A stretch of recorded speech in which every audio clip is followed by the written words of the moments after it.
आपका main line का stabiliser भी यदि अच्छी क्वालिटी का नहीं है तो भी आपके बिजली कंजप्शन को बढ़ा देगा। इनका नो लोड करंट कितना है और यह 24 घंटे में कितने वाटेज आपके कंज्यूम करेंगे। 24 घंटे आपका एसी चलता है तो 24 घंटे ही यह स्टेबलाइजर भी रनिंग में रहेगा। एसी के साथ स्टेबलाइजर कैसा लाएंगे यह कोई दुकानदार नहीं बताएगा, कोई कंपनी वाला नहीं बताएगा।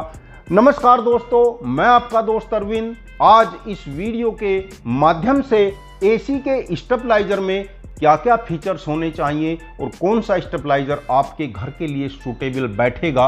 आपको स्टेबलाइजर की इनपुट रेंज देखनी होती है, आउटपुट रेंज सभी स्टेबलाइजर की समान रहती है और वह रहती है 210 वोल्ट से लेकर 235 या 40 वोल्ट तक।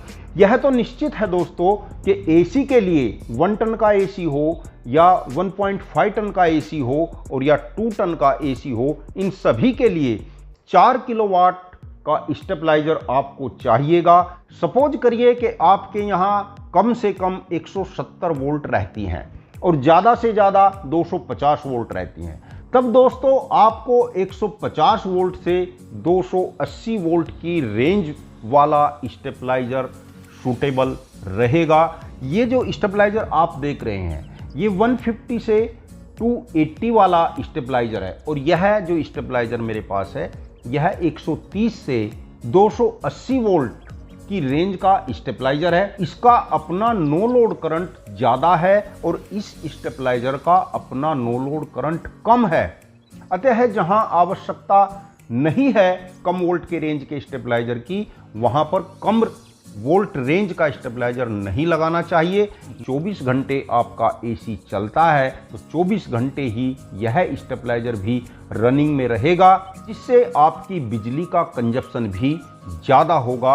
अतः जिस रेंज के स्टेबलाइजर की आवश्यकता हो उसी रेंज का स्टेबलाइजर लगाना चाहिए। यदि आपके यहाँ 120-30 वोल्ट तक आते हैं तब तो आपको 100 वोल्ट या 120 वोल्ट का स्टेबलाइजर लगाना पड़ेगा, क्योंकि वहां पर मजबूरी है, वहां पर 150 वोल्ट का स्टेबलाइजर काम नहीं करेगा। इनका नो लोड करंट कितना है और यह 24 घंटे में कितने वाटेज आपके कंज्यूम करेंगे, जिससे आपको पता चल जाएगा कि आपका प्रतिदिन स्टेबलाइजर कितनी बिजली का कंजप्शन करता है।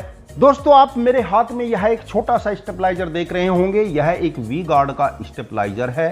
यह कंपनी ने फ्रिज के लिए स्टेबलाइजर बनाया है। वी गार्ड का ही एक स्टेबलाइजर ब्लैक कलर का यही साइज का स्टेबलाइजर एक और आता है, जो कंपनी ने एलईडी टीवी या सेटअप बॉक्स या कंप्यूटर आदि के लिए बनाया हुआ है। आगे किसी वीडियो में वह प्रोडक्ट मैं आपको अवश्य दिखाऊंगा। जैसे कि ये स्टेबलाइजर आप देख रहे हैं, इसके बैक साइड में ये एक सॉकेट लगा हुआ है, क्योंकि यह फ्रिज के लिए है इसलिए इसमें एक सॉकेट है। इनका दूसरा ब्लैक कलर का जो स्टेबलाइजर आता है उसमें यहाँ पर 3-4 सॉकेट लगे हुए होते हैं। वह LED, setup box, computer, home theatre आदि उपकरण से कनेक्ट करके आप स्मूथली चला सकते हैं। उस स्टेबलाइजर को लगाकर आपके जो कीमती उपकरण होते हैं उनके जलने या खराब होने के चांसेस बहुत कम हो जाते हैं। दोस्तों, आप मीटर में देख रहे होंगे यह स्टेबलाइजर 9.3 वाट का लोड इस समय दे रहा है, अर्थात इसका जो नो लोड करंट है वह 9-10 वाट का नो लोड करंट इसका है। जैसा कि आप देख रहे हैं स्टेबलाइजर का ये ट्रांसफार्मर है और यह इसमें एक सर्किट कार्ड लगा हुआ है। सर्किट पर 3 रिले हैं। यह एक इसमें फैन लगा हुआ है, यदि ट्रांसफार्मर ज़्यादा हीट हो जाता है तो यह इसको ठंडा करने के लिए लगा हुआ है।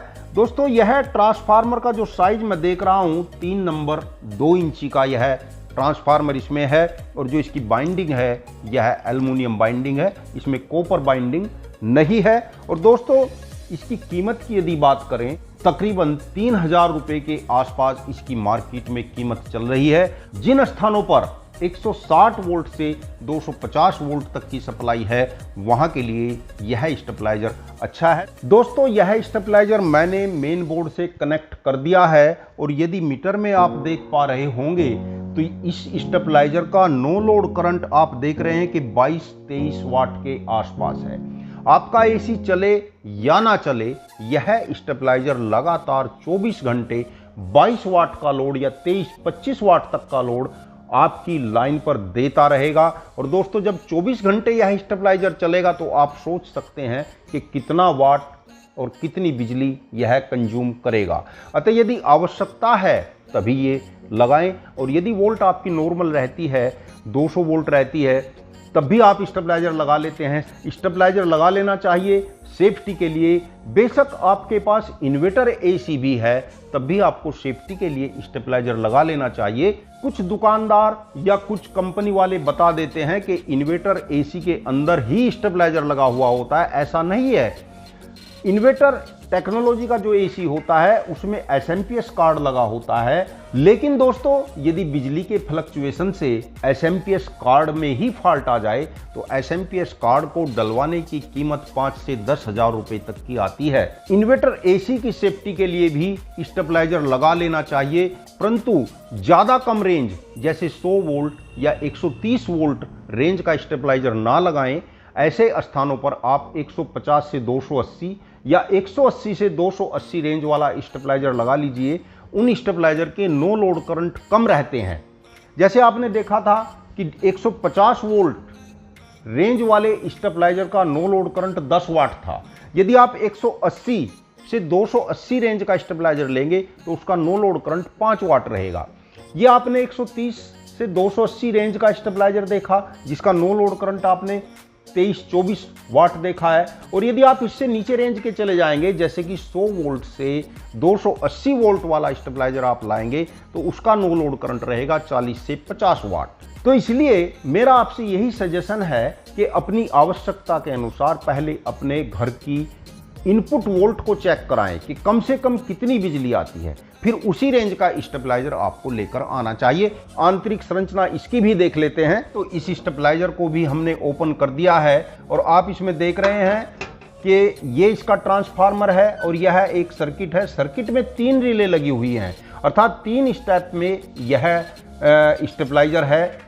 और दोस्तों, जो इस पर लिखा हुआ है 130 वोल्ट से 280 वोल्ट, ये मत समझ लेना कि यह 130 वोल्ट से 200 वोल्ट बनाएगा। नहीं, ऐसा नहीं है। 130 वोल्ट से यह स्टार्ट हो जाएगा और 130 वोल्ट से यदि नीचे आपकी बिजली आएगी तो यह लो बैटरी कट ऑफ कर देगा। 280 की यह 250 वोल्ट आपको देगा और 280 से यदि वोल्ट ज़्यादा आएगी तब भी यह हाई वोल्ट कट दिखा करके बंद हो जाएगा। एसी को कोई दिक्कत नहीं आएगी। हाँ, यदि इसको 130 वोल्ट मिलेगी तब यह 200 से कम वोल्ट ही बनाएगा। यदि इसको 150 वोल्ट मिलती है तब जाकर के यह आपका 200 से 220 वोल्ट के बीच में आपको आउटपुट सप्लाई देगा। और जैसे कि मैं इसको देख रहा हूं, ये जो इसका ट्रांसफार्मर है यह 7 नंबर कोर में बना हुआ है। 2 इंची इसकी मोटाई है कोर की और यह भी एल्युमिनियम बाइंडिंग में ट्रांसफार्मर इसका बना हुआ है दोस्तों। और इस समय यदि आपको यह लेना है तो इस समय इसकी मार्केट में जो कीमत चल रही है वह लगभग 4000 रुपए के आसपास यह मार्केट में आपको मिलेगा।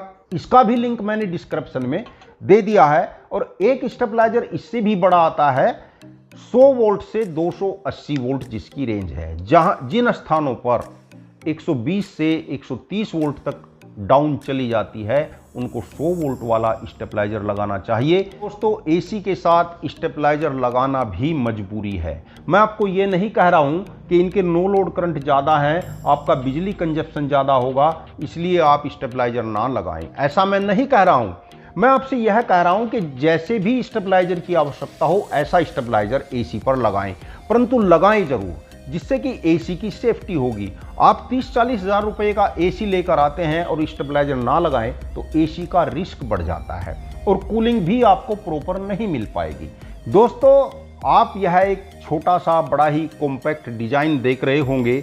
यह वी गार्ड कंपनी का 500 वाट का स्टेबलाइजर है। जहां वोल्ट कम आती हैं, फ्रिज ठीक से नहीं चल पाते, यह फ्रिज के लिए स्टेबलाइजर कंपनी ने बनाया है।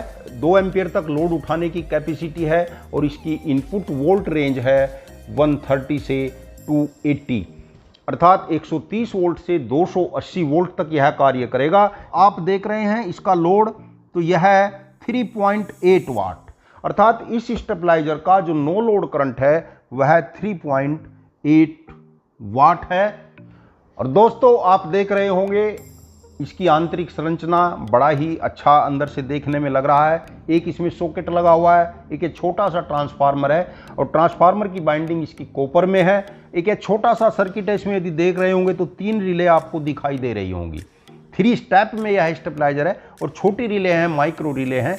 और इन छोटी रिले का जो ऑपरेटिंग टाइम होता है वह बहुत कम टाइम होता है, माइक्रो सेकंड में रिले ऑपरेट हो जाती है और हमारे उपकरण को पता ही नहीं चलता कि किस समय रिले ऑपरेट होकर के उसने वोल्ट को अप डाउन कर लिया है। दोस्तों यदि वीडियो पसंद आया हो तो वीडियो को लाइक और शेयर अवश्य कर दें। और दोस्तों यदि आपने हमारा चैनल सब्सक्राइब नहीं किया तो प्लीज चैनल को सब्सक्राइब कर लें। हम ऐसी ही इंफॉर्मेटिव वीडियो आपके लिए लेकर आते रहते हैं। नमस्कार दोस्तों, धन्यवाद।